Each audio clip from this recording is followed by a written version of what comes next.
Thank you so much for joining us here on this Wednesday. I'm Brooke Hash, and a special thanks to those watching on the free WHAS11 Plus app. We do have new information on a deadly shooting in New Albany. Police now have a suspect in custody. His name is Andres Bautista, 19 years old. He is accused of shooting and killing his older brother Antonio after an argument and wounding a 70-year-old female bystander who happened to be walking her dog at the time. New Albany police said the shooting happened after 8 o'clock last night on Wolf Trace, just off Grant Line Road and Daisy Lane. Chief Todd Bailey said the bystander was taken to U of L Hospital for treatment and remains stable. Officers are still working on a motive in that shooting. Today, Louisville Mayor Craig Greenberg is expected to unveil the Metro's new comprehensive crime plan. We saw a preview of this last fall when the mayor and LMPD's chief, Paul Humphrey, laid out their priorities for this year, including increasing community trust in the department, improving neighborhood conditions, and focusing on getting repeat violent offenders off the streets. Now we could learn how they plan to make that happen. Both the mayor and Chief Humphrey will speak at Metro Hall in less than an hour at 1 o'clock this afternoon. We will be there. And Metro police say a 15-year-old was shot in the hand during what was reportedly a robbery. It happened around 7:30 last night in the area of Standiford Plaza Drive and Beeler Way near Hillview. You are asked to call 574 LMPD with any details that could help police. The city of Hillview is investigating how it became the victim of a data breach. Mayor Jim Eden said it originated from the city clerk's email and was discovered on April 7th.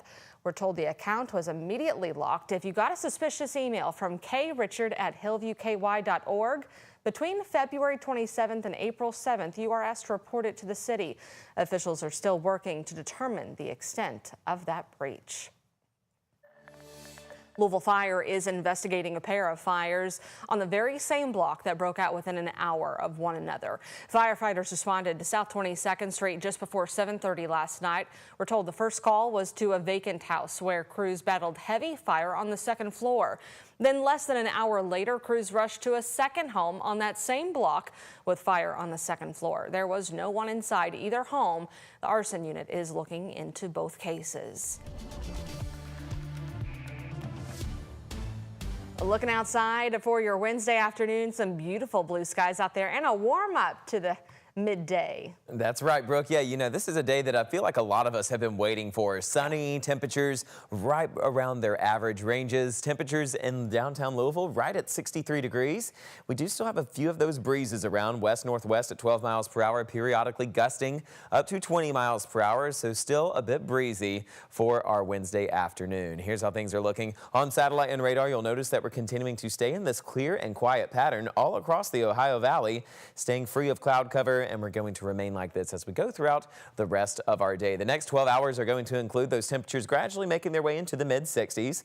We'll see a few high-level clouds just as we head later on into our evening hours. Headed into the night, we've got clear skies with those temperatures making their way into the lower 50s. So highs today ranging up to 65 degrees in downtown. Some of you further outside the city may see some temperatures ranging into those mid-60s also, with plenty of sunshine. Now, we are keeping a close eye on Saturday. The possibility for some severe weather will be in the forecast. We're tracking an area of low pressure and a frontal boundary that's going to slowly stick around for the Ohio Valley as we head into the weekend. This is going to bring some steady rain chances and also the possibility for a few showers and thunderstorms that could be on the stronger side. But notice the temperatures continuing to stay warmer. We're going to be ranging into these lower 70s as we head into the middle of the week. But also wanted to mention, download our free WHAS app. Just scan that QR code right there. That way you'll have access to all the weather information we have for you. More weather details coming up. Matt, thank you. Now to Oldham County, where a meeting to discuss a new data center drew large crowds last night, with plenty of people in opposition to the Project Lincoln. The data center from a New Jersey-based company would sit on 267 acres along Highway 53, and some neighbors are concerned it'll disrupt the rural area. So it'll really impact, I think, our vision of what we see out our back deck, where we can sit and, see everything. I think the noise is going to be a big factor. We were listening to the crickets this morning. I think it's going to impact all of those little creatures, which impact the next ones up and the next ones up the food chain. The public meeting came just hours after the Oldham County Fiscal Court voted for a moratorium on future data centers. Our Ian Hardwick was there to hear about arguments from both sides of the project.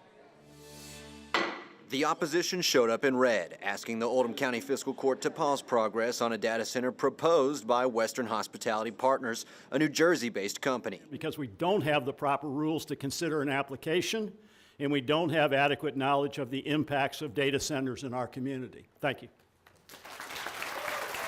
Oldham County residents made some noise trying to keep the county quietly amazing.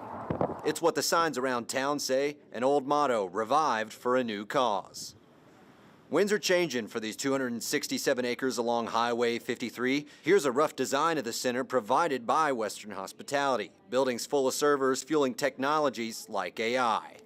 It's full of crunchy corn stalks, and the people who live nearby would prefer it stays that way. But the company says it's an ideal spot to deliver power to the data center and create nearly 200 jobs paying $80,000 apiece. Nathan Oberg and his parents live on land bordering the proposed site, which is currently zoned for agricultural use. So if they can put this here, then nobody's property rights are really worth anything. He organized this pushback, joining others with concerns over the power demands and water consumption these facilities bring. The company organized an open house for questions here at City Place. Council Cliff Ashburner spoke on Western Hospitality's behalf.